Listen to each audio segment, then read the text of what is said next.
We have reported on this show about Michigan a lot, specifically about stuff that Republicans are doing in Michigan that nobody else is even trying to get away with anywhere else in the country. In what is one of the most radical things being done by Republicans in any state government, Michigan Republicans have been abolishing democracy at the local level, overriding local election results to get rid of your locally elected officials, and instead having your town run by fiat without voting by an emergency manager installed by the government. The emergency manager can fire everyone you elected to represent you, can abolish contracts, can sell off or give away your town's property. He or she can even abolish your town on his or her own say-so without you getting a vote. Protest all you want. Go ahead, get mad. You are not living in a democracy anymore, not at the local level.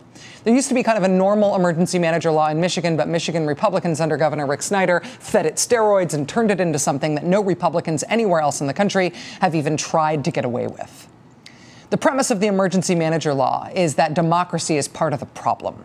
In order to fix a city or a school district, you first have to take away people's ability to vote for what they want and who they want representing them. The democracy thing is a problem, and it needs to be got around in order to fix things. So say Republicans in Michigan. Michigan voters, however, disagree. Michigan voters collected enough signatures to force a referendum on Rick Snyder's law. In November, they repealed it by a big margin. 52 days later, Rick Snyder just signed a new one. Republicans in the state legislature passed it, Rick Snyder signed it, and this time they did it in a way that it probably cannot be repealed. Because neener, neener, will of the people, shwill of the people. This is what Michigan is like now. There's news this week out of Michigan's largest city, Detroit.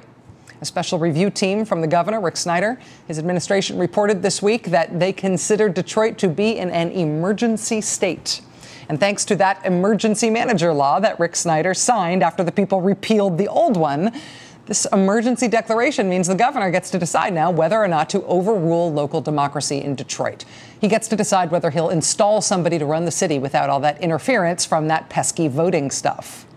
One local Democratic activist in Michigan, Chris Savage, started charting the effect of this emergency manager law in his state, started looking at the places that had had their democracy taken away from them at the local level.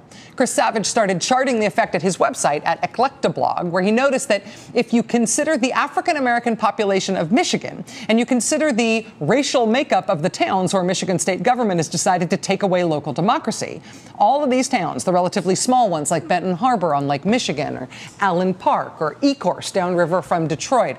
Add in Pontiac, where they used to make Pontiacs. Add in Flint, which lost thousands of jobs in the GM plant. And now finally, potentially, you add in Detroit itself, since they're considering taking over Detroit. You add all those places up, and what you get is a Michigan that is on the verge of eliminating local democracy for almost half of the black people who live in that state, for almost half the African Americans who live in the realm of Rick Snyder.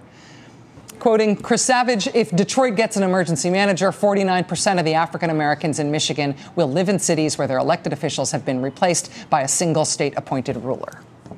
You cannot say that Michigan Republicans meant to do this. You can't say they intended to render the votes of half the state's African Americans meaningless.